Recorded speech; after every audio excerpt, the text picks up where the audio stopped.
Okay. Solving trig equations, but this time we're going to focus on radians, okay? This trig equation is actually a quadratic relationship. It's just kind of difficult to see off the bat. I got three terms, and it's set equal to 0, but these two trig terms, they're kind of complicating this for me. So I'm going to try to simplify this to make the algebra easier to see. And then once I've simplified stuff through the algebra, I'm going to use a let statement to kind of put back in what we originally had. So I'm going to start with saying let cos x equal, we're okay with just the letter C to represent it. And the only other piece is we have to realize that there, cos squared x, is actually equal to cos x, oops, I don't know why that lagged there, squared. And the reason they put the squared here is so we don't get it confused with this relationship, cos x squared, where the argument is squared. So that's why they don't put it out there. It gets a little confusing, so they write it like this, okay? So since that's the case, that means all of this is actually just c, and then there's a squared after it. So we're going to rewrite this. 2 times cos squared x is actually c squared, minus, just going to use the letter c to represent cos x, and then minus 1 is equal to 0. So when we look at this, I'll get rid of that multiplication. 2c squared minus c minus 1 equals 0. This is a quadratic relationship. In fact, if you really want to make it more familiar with what you're probably used to seeing, you could kind of write it like this. Squared minus x minus 1 equals c. The only reason I don't use x is because x is actually in the original equation, and mathematically, it's not true to say like let x equal cos x. I'm compounding it. It becomes like a circular argument in math, so we just use a different variable, that's all, okay? But if this is easier for, in terms of factoring, you can just write it as an x and then, go back. But I'm going to work with the c just because this is a little more proper. So we have this idea. 2 times the first term squared minus second term minus 1 is equal to 0. Well, we can do some factoring. If I do some factoring, I can go about solving this. Have you ever done like the crisscross method for factoring? No? Use product and sum? That's what you're used to? Okay. So this is our a term, like ax squared plus bx plus c. And in this case, our a is equal to 2, the b is equal to negative 1, and the c is equal to negative 1. So product and sum, we need two numbers that multiply to a times c. In our case, that's 2 times negative 1. So that's 2 times negative, it's lagging, negative 1, which is equal to negative 2. So two numbers that equal or multiply to negative 2. And then those same two numbers have to add up to our b term, which happens to be negative 1. So numbers that multiply to negative 2 and add to negative 1. I'll go through my factors of negative 2. Well, the only factors are 2 and 1. Gotta make it negative though, so one of these has to be negative. Any idea of which one it might need to be? 1. Okay, let's make it as 1. And if we go 2 Wait, plus I meant negative 1, 2. that's okay, good. You noticed In my really head quickly. I said 2. There you go. All right, so we got it. Those are our two terms. So now we're going to use like decomposition for this.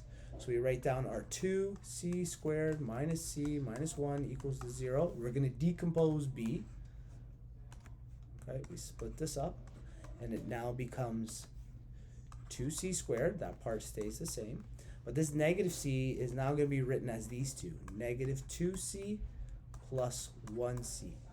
Out. Minus 1, that still comes down, is equal to 0. Okay? When we go to factor that, we factor by grouping. We take a look at these first two terms and these second two terms, and we try to find common factors. In the first one, I can actually take out 2c. 2c comes out of this. So when I rewrite the next line, I have 2c times 2c squared divided by 2c is just c. Negative 2c divided by 2c becomes negative 1. Does that part make sense? That common factor? Okay. The next one, I can't really common factor. I can common factor out 1. Doesn't change anything. I'll do that for the sake of argument. So we have plus 1. And then inside the bracket, I'm still left with c, and I'm still left with negative 1 is equal to 0. Now what I've created is a scenario where I factor this out, and we're left with two sets of factor. Do you remember this step in decomposition? Mm-hmm. We go c minus 1, and then the other one will be exactly 2c plus 1, okay? And what we have here are two factors multiplied by each other equal to 0. Well, to make a 0, one of these must be 0. The only way to multiply to get zeros is by a 0. So we set each of them equal to 0 to find out our potential answers. C minus 1 equals 0. 2c plus 1 equals 0. We'll isolate for c. This one we get c equals 1. This one we get 2, c equals negative 1, c equals negative 1 over 2. Great, we have isolated for c, but we got to go way back up here. The original question does not ask us about c. What we're trying to find is the value of x, and remember we used this let statement. We said cos x is equal, there we go, to c. So I got to use that let statement again. I got to substitute cos x in for c. So let's go way back down here. Okay, we'll use that let statement again. Let cos x equals c. So we go to substitute this back in. We get cos x equals 1 and cos x equals negative 1 over 2. Oh, we're going to go back into our unit circle and special triangle again. This one here, using our special triangles, we don't quite get. But we can, using sine waves, or sorry, I should say periodic waves or sinusoidal waves, we can know this one. It's also one you could kind of memorize. Let's see if I can reproduce it with our unit circle. If we draw our unit circle out, we have potential answers. So 3, and I'm going to try my circle. Oh, it's one of my better ones. There we go. Cos 1, it's hard to show with the unit circle, but I can show it with the periodic function, which technically we would have done a little bit with.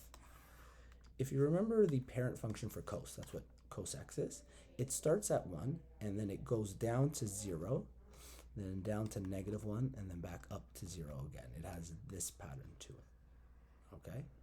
And the values are actually at 0, 90, 180, and 360. Oh, I did that wrong.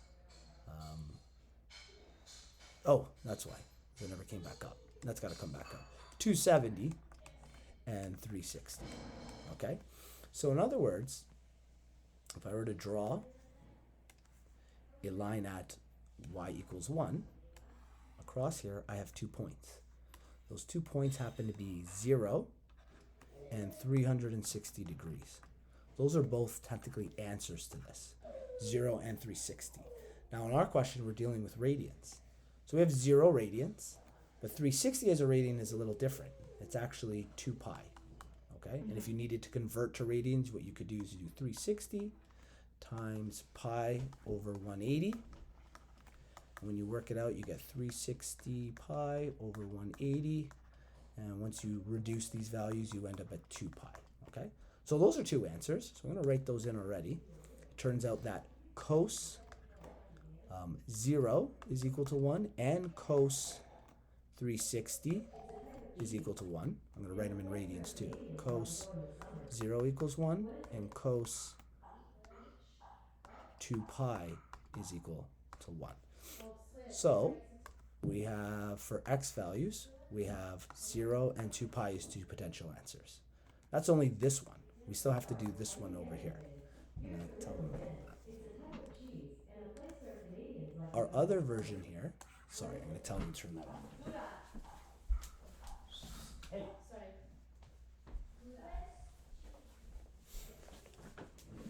The other piece here, we use our special triangle again and the unit circle. So we'll jump back up to our unit circle.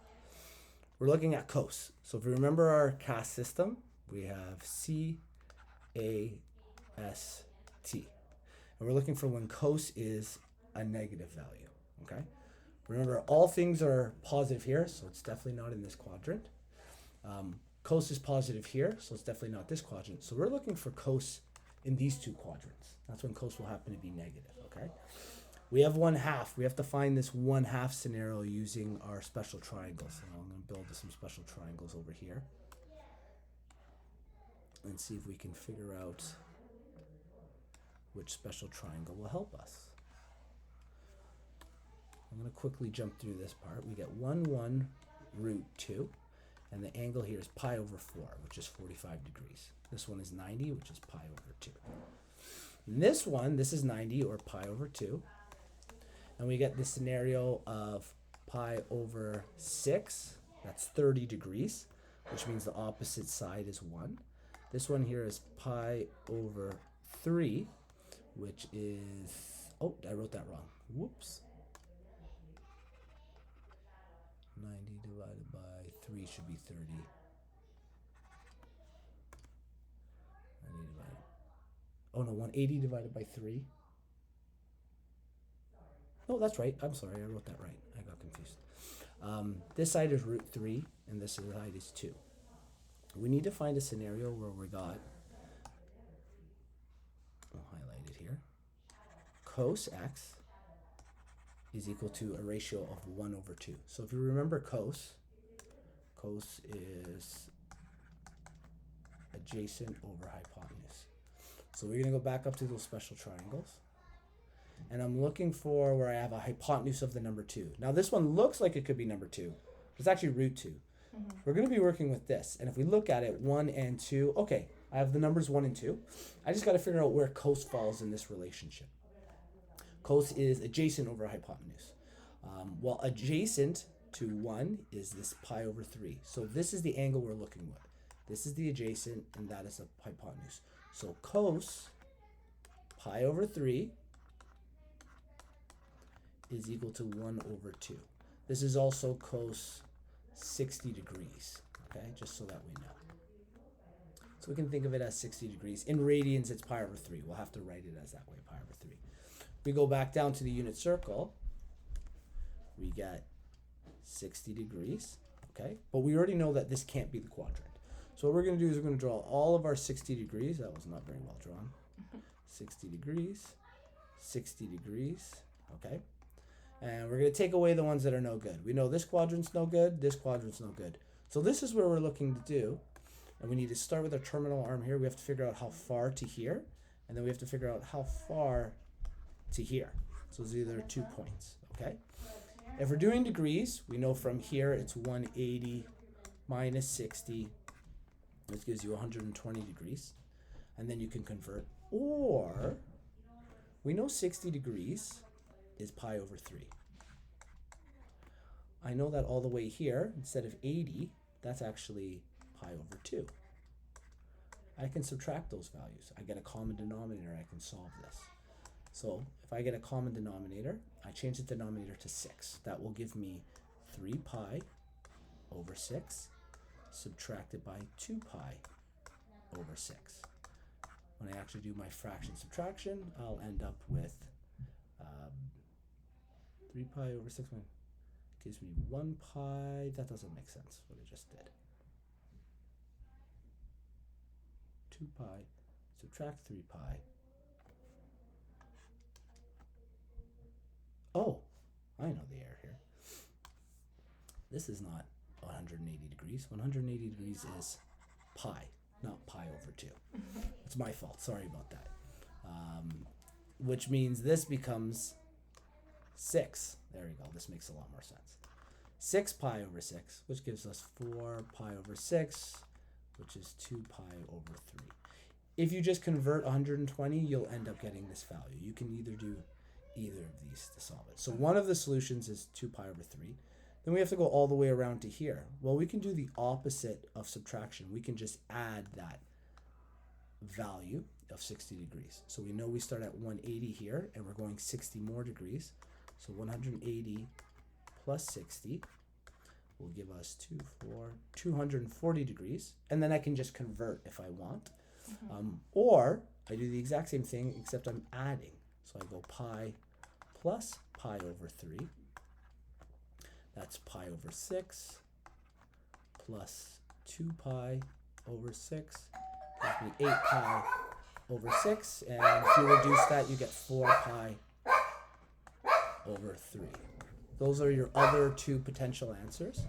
So, a lot of answers. This one's huge. Yeah. Our x values here are 0, are the answers we had up here?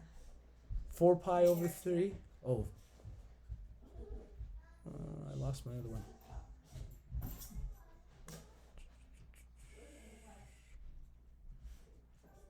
Oh, this was it. These were the two. Whoops. 2 pi over 3, 4 pi over 3. There's a lot of answers to this one. 2 pi over 3, 4 pi over 3, and then technically 2 pi was another answer. So I'll do a quick recap because this is a heck of a lot of information that we had to go through. We set it up as a quadratic, and we figured out we had two different potential solutions, like cos x equals something and cos x equals something else. We used our wave to find out one of the cos x. They had two answers, 0 and 360, or 0 and 2 pi.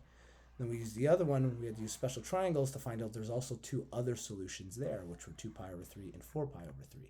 So in the end, when we go down to our answers, there are 4 potential answers to this question. There's a heck of a lot to go through in this.